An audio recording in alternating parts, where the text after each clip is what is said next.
This week's episodes, we have Arrow, we have The Flash, we have Legends of Tomorrow, we have Supernatural. Did you watch Agents? And Supergirl and Lucifer are done. Yeah. Right. No, I didn't watch Agents of S.H.I.E.L.D. Okay. This week was really, I'm going to tell you now, this week was really hectic. We're trying to get everything prepared for Free Comic Book Day. And I'm welcoming the rest. So, but I do know stuff. I gave him the rundown before we started filming. That's what I do. I drink and I know stuff. We really should add Game of Thrones to our little reviews. I know it's not a comic book, but it's just an awesome show. If I could keep up on it, I would. Well, that's why you got me. Okay. Maybe we'll look into it. We're a couple episodes in, so I know that's why we don't do Fear the Walking Dead. 'Cause it's not actual comics. So. So this week on Gotham, Edward Nygma finally took a giant leap to his persona as the Riddler. No, not a huge, just a continued leap. Yeah. Because he's been doing this for quite a while now. Well, he's been kind of skipping along. This time it was just like a Superman leaping over a building. He showed his manipulative ways. Yeah. To get along with people and to read them, and his interaction with him and Hugo Strange was awesome. I enjoyed that very much. And the fact that he was able to track down the secret passageway to Strange's secret lair, labs. secret underground lair. Typical villain. And of course, Jim Gordon and Harvey Bullock went to Captain Michael Chiklis. Michael Chiklis commissioner. Yeah. No, he's he's the captain. Yeah, he's the captain. He's not the commission anymore. Speaking of which, when he filmed that show, he actually put a type of glue or something on his hair to pull it out unevenly so it looked like he was going bald, because he was only in his 20s when they filmed that. He was already bald. He was already bald when they were filming the Three Stooges movie when he played Curly. Yeah? Yeah. I don't remember that. I have it on a hard drive. I'll let you watch it. Okay. But he had a full head of hair, but because of that glue, that it did something to him, and he's not able to grow hair in those spots anymore. So that's why he starts shaving his head. But just I would a little be fun suing fact. Fox for that. I'd be suing Fox for a lot of stuff if I could. Was it on Fox? I thought it was on No. ABC. Was it ABC? I think so. I'd still sue Fox. Fox was just a baby at the time. Oh, shit. Fox came out in the mid-'80s because Married with Children was their breakout show. Fox started in the early 80s. Well, I'll give the whole history later. It may have started in the early 80s, but it didn't really pick up any major shows until the mid to late 80s. But yeah, okay, Gotham. Yeah. Back on subject. Azrael was the main baddie this time, though. And you could tell that it was him leaping around that building and everything really inspired young Bruce. Batman. Yeah. Because his eyes were just like... you had this whole child like... Like a kid in a candy store. If Alfred was there right now, he would have been covering his eyes like, "They're getting you all these, Master Bruce." But could you see Michael Caine doing? They're getting you all these, Master Bruce. I can't do Michael Caine. That'd be awesome if I could do Michael Caine. You want to do Michael Caine? He's a handsome bloke, No, that was yeah. There was a very much so a Batman feel to this episode, and the fact that everybody knows that Galavan is back. Yeah. The Penguin's expression. Michael Chiklis' character didn't want to believe Bullock and Gordon because it's possible for people with freezy powers to exist and Scarecrow people to exist and Penguin people to exist, but it's not possible for the fact that somebody could be brought back to dead. Of course, the weird crap that's happened in Gotham, not at all. No, except it did, and he saw it, and there was a huge Easter egg in this episode. The Mad Hatter was hinted at. And here's why.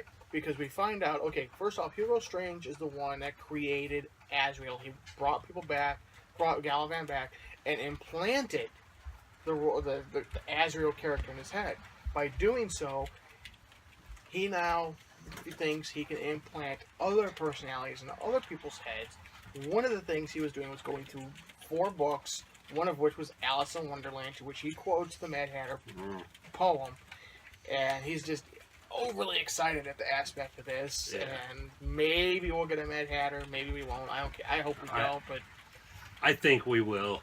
It was really cool. I seriously think that's how they're going to bring the Joker. If he's still alive, back to life. If he's still alive, or if he's at least frozen, and he can bring him back, we could get Joker possibly. Because I've said this before, he is the best interpretation of the Joker ever. If he becomes a Joker. Yeah. I mean, even without the makeup, he's still the best interpretation of it. Of course, at the end of this episode, we get possibly a death of Michael Chiklis' character. I think he's still alive at the end of the episode. Yeah, I think in the previews for next week's episode, he's in the hospital in critical condition. Which I haven't seen the preview. So. But, what would you give this episode? I loved this episode. This might have been my favorite episode of Gotham to date. I'm giving this a 10. I loved it. There was nothing about this episode I didn't like. There were so many Easter eggs, so many possibilities of future events being told here. Enigma nailed it. Hugo nailed it. The character who played Galavan nailed it. I love the fact that Bruce is, without even realizing it, has become a step closer to becoming Batman.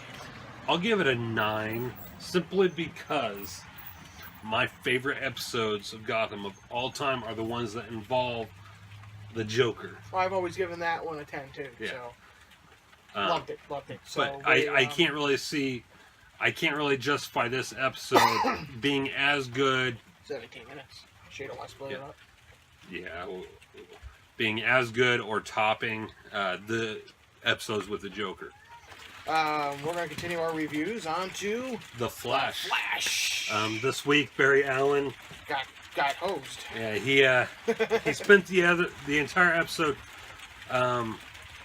basically coming to terms with him having to go back through the. It was basically them setting up the machine to try to give him his powers back. I mean, it kind of reminded me of the season finale of Supergirl. Because the entire episode revolved around him basically is he doing almost pretty much saying goodbye, you know. Maybe Supergirl should be on CW. Yeah, that's a boring episode. Speaking of what, why don't you, I kind of touched on it in the News of the Flash, but Supergirl might be moving to CW. Supergirl has not officially been picked up for a second season yet. It may just be dead in the water. CW may be picking it up. If they pick it up and there's a season 2, they're going to be shooting it in Vancouver and actually I think the exact phrase was much greater, I'm sorry, not greater, a lesser budget. Yeah. And there's a $3 million rights charge that they have to spend per episode to use the Supergirl character, which is why it was so costly. Yeah. So I don't see it getting picked up for a second season. If it does, I don't see it lasting past season 2.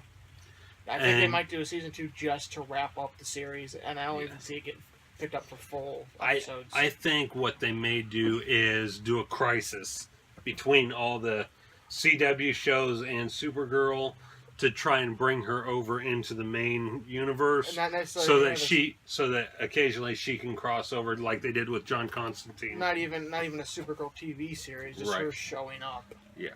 So but right now for you Supergirl fans, it doesn't look good. No. So it is a show that I do want to catch up on and watch because Shannon really seems to like it. There are other Dylan likes it, and so I'm gonna probably catch up on it when it hits Blu-ray, or it ain't gonna hit Hulu or Netflix because CBS sucks. Don't get me started on CBS. I'm still pissed at the whole Star Trek thing. Yeah. Anywho, so yeah, that's Flash. right. Flash. But yeah, doesn't sound like a boring episode. It was pretty boring, and when he finally did sit in the I don't want to say arc reactor because that's Iron Man. It was the arc reactor. But when he finally sat in it, and they had to use Cisco as a lightning rod. Oh my god! I just realized they built the machine in the first X-Men movie that Magneto built. Yes, that's true. That's what Flash is a giant X-Men movie. Fox is gonna sue somebody. I think Fox is gonna sue somebody. But then again, Fox partly owns CW, so no. Yeah. No. At least they do. Warner. The local CW does. Warner Brothers. Well, Fox is a distributor. Yeah. Here in our town. Yeah, here in our town, Fox owns CW. Distribution. Yeah, distribution. But CW is half of Warner Brothers, which is why they have the DC shows. Right. So, and of course, at the end of did anything really major happen except for the end? Other than the end, no. When he gets stuck in the Speed Force. Well, no, I take that back. They did try to trick Zoom. They were going to try having Zoom give him back. They used a hologram to make the people think that the Flash was still around to give them hope. Barry. By bugs. But anyway, Spider-Man when you need him. Or Frog Thor. Zoom didn't like the fact that they were trying to give hope back to the people. Right. Because he wanted to rule every Earth, you know. He wants to take over. Yeah. And does he still have Kate? Yes. Okay. Caitlin actually finds a way to warn the team. Good. That I've missed things. Zoom is going to be at the police department at a certain time, and to be ready for him. Or not Zoom, but alternate Earth's Reverb's brother, because he uses him to try, one of those things. It's one of those timey-wimey things. Yeah, timey-wimey. All right, Matt. But David said it too. Yeah. That made me think of the Hillywood show's Doctor Who music video. They did Time Warp. Yeah. Yeah. But anyway, back on subject. Which we can never stay on. No. I'm trying to think of what'll happen. Reverb, which is the alternate Earth's version of Vibe, his brother got killed by Zoom because Zoom actually convinced Reverb's brother that the Flash killed Reverb, which didn't actually happen. So anyway, Reverb's brother failed. So Zoom killed him and basically showed the world that the Flash was no more, that it was a hologram. And he did this because he'd gotten so fast that before the police officers could even blink, he snapped all 10 of their necks. Ouch. Yeah. He left Joe and a few others alive, but that's about it. Oh, of course he had to have Joe survive, because Joe's one of the main characters. So that was the deciding factor for Barry to go back into the particle accelerator and or whatever the hell it is called. I think it's particle accelerator. Yeah. And a lot of people coming into the park late here. Yeah. So Harry Wells, which is what Cisco calls him. I really didn't realize how bad that sounded until you just said it. Tells them that they have to completely redo all the events that happened to give Barry the Flash powers, including the lightning bolt and the chemicals. they pumped Barry full of these chemicals that were in the. So they flashpointed him. Pretty much, yeah. They flashpointed him. And Cisco had to take the Weather Wizard's wand up to the roof and get struck by lightning, so that the lightning would hit Barry at the exact moment. And after that happened, all you see is Barry's body just basically kind of disintegrate, fall apart.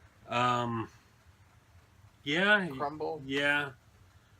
I'm trying to think of another movie to compare it to, because I've seen the image before, it's right on the tip of my tongue. Dust in the wind. Yeah. But so everyone on the team thinks that Barry is dead as of right now, which probably means they think they killed him. Yeah, that's going to be interesting. But the preview for next week's episode, which is the Kevin Smith episode. He told me so. I believe that's what I've read. We say it every week. Yeah.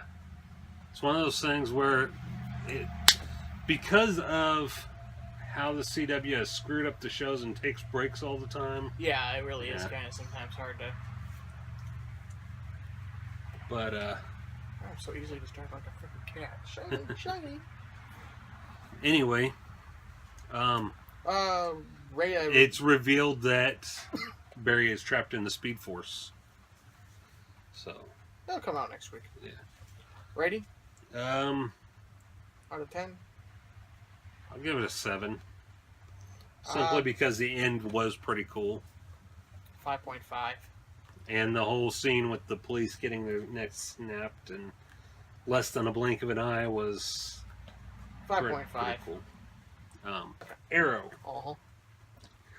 Which I just realized this.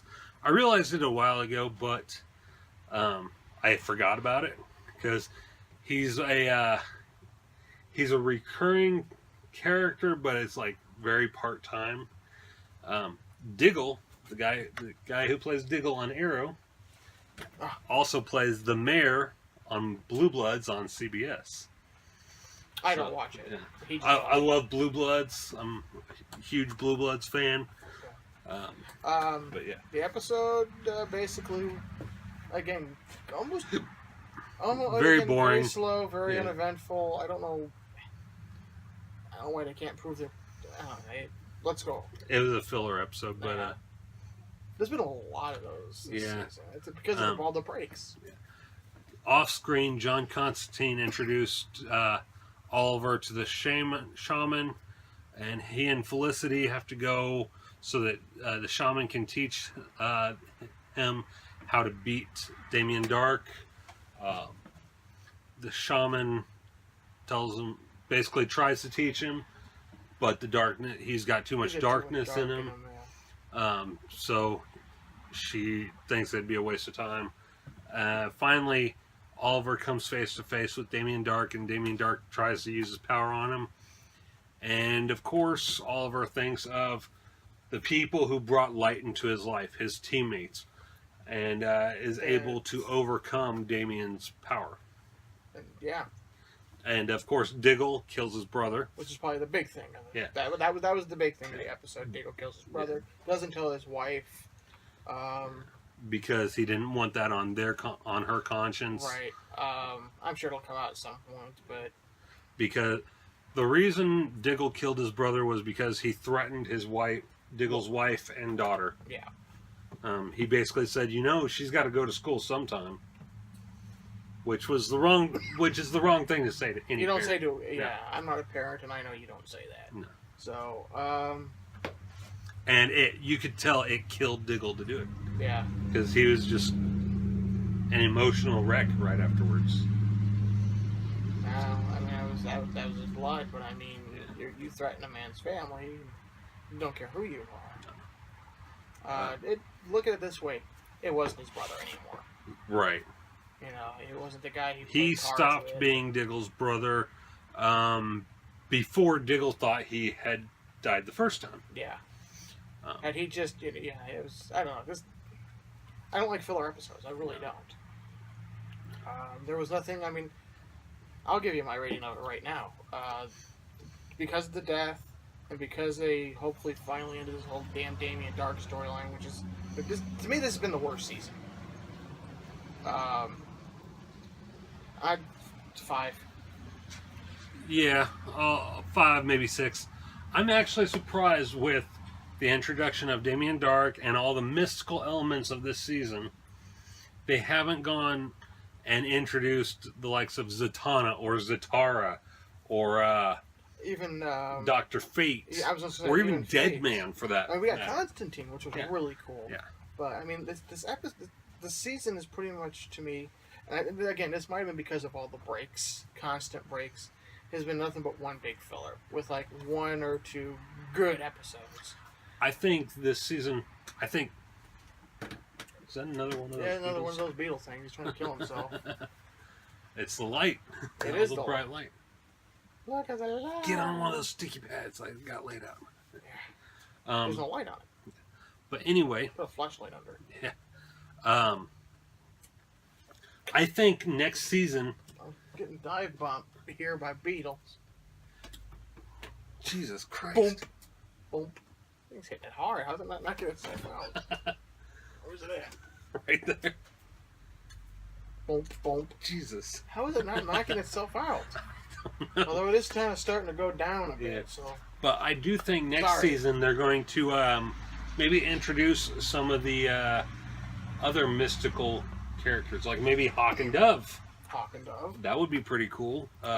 It would be right up Arrow's alley and the CW's alley to introduce this C-list. This is one point I want Arrow to go all Smallville. Yeah. And start introducing characters, because the whole oh woe is me, my past with Oliver is just, it's done.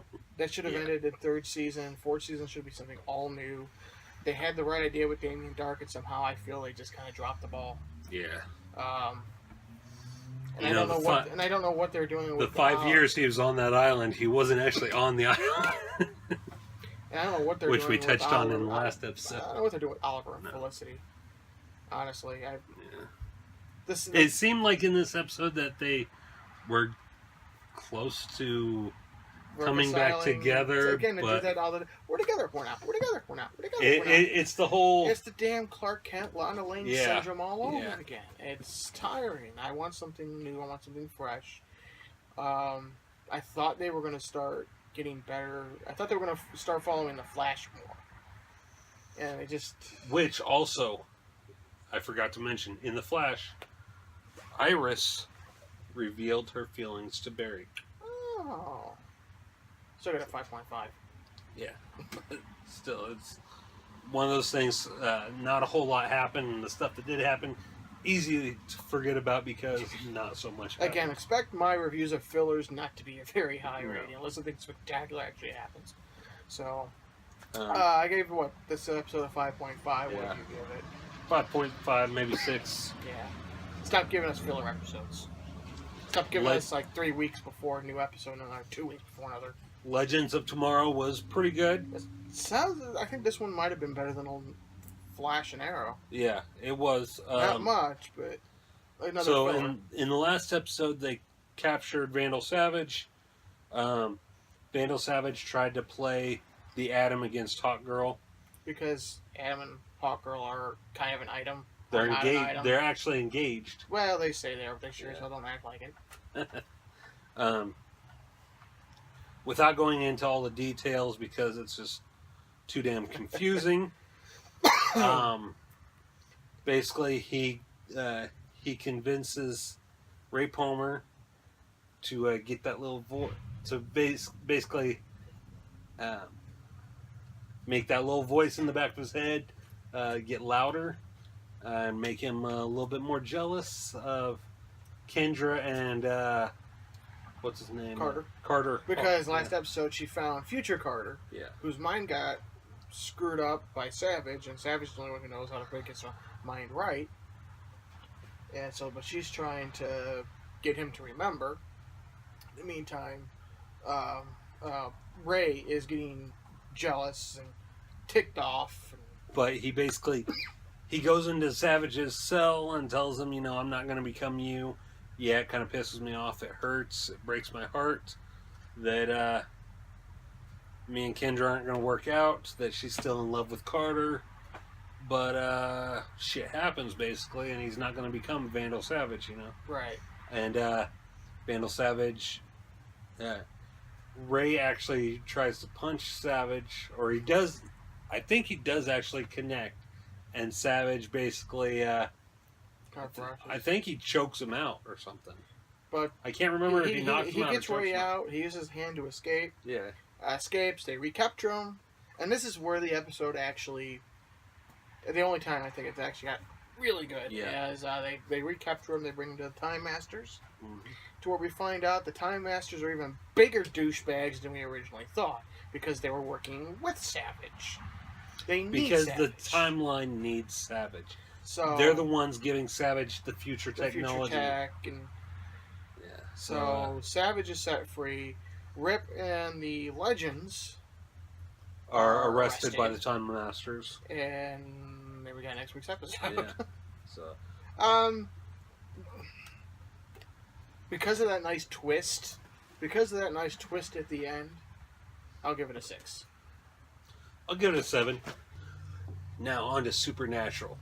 Great episode. All him. I don't watch Supernatural. Great episode. It was revealed that Chuck is God. I like that, because I already had guessed that, like 5 seasons ago. But basically, God has given up on humanity. He brings Lucifer, or not Lucifer, but Metatron to this bar that he created, which is the safest place in the universe, that not even the darkness can find them there, and everything. And Heaven's Angels bar. Yes, I'm like, he actually makes a joke. He says it's like Cheers. Everyone knows his name. But Metatron actually does something uncharacteristic of him. Which isn't really too uncharacteristic, because when we first meet Metatron, he loved humanity. He loved humans and Earth and all this. All the great stuff humans have brought to the world and everything. All the stories and all this. But at the same time, he kind of tried to become God. But